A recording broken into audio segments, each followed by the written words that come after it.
personne n'oubliera cette valise en carton qui a fait son succès en France dans les années 80, alors qu'elle avait atteint ses 74 ans en février dernier. Linda de Souza s'est brutalement éteinte ce mercredi selon une information délivrée par son agent Fabien Lecoeuvre et confirmée par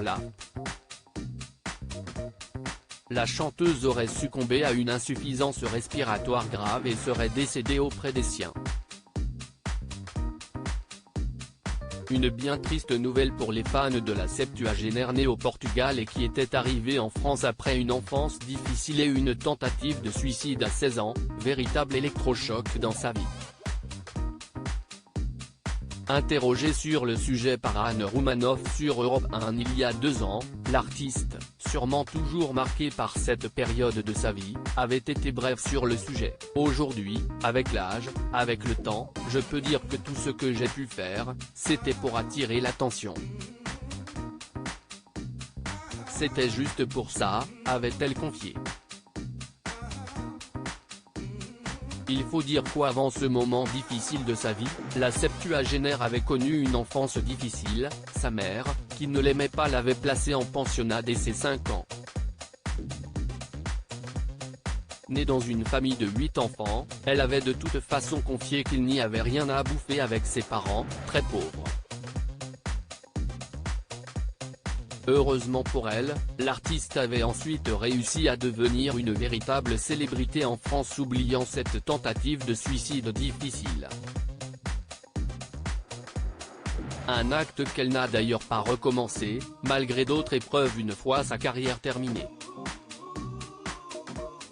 Victime d'une véritable traversée du désert, avec des titres qui marchaient moins bien qu'avant, la chanteuse avait dû faire face à des problèmes d'argent et même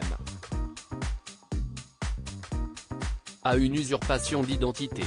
Réconciliation tardive avec son fils Joao. Brouillé avec son fils Joao jusqu'en octobre dernier, l'artiste avait cependant eu le bonheur de le retrouver il y a quelques semaines, après 8 ans de silence.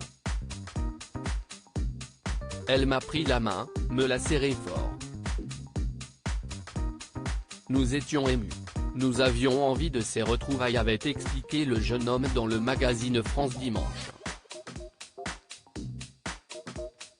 Il avait d'ailleurs confié son choc en revoyant sa mère malade. Il m'a fallu ne rien montrer et être fort face à elle.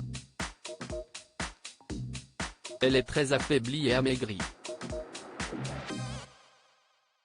C'était une grande fumeuse et son infection pulmonaire s'est aggravée d'autant qu'elle ne s'alimentait plus et se laissait dépérir.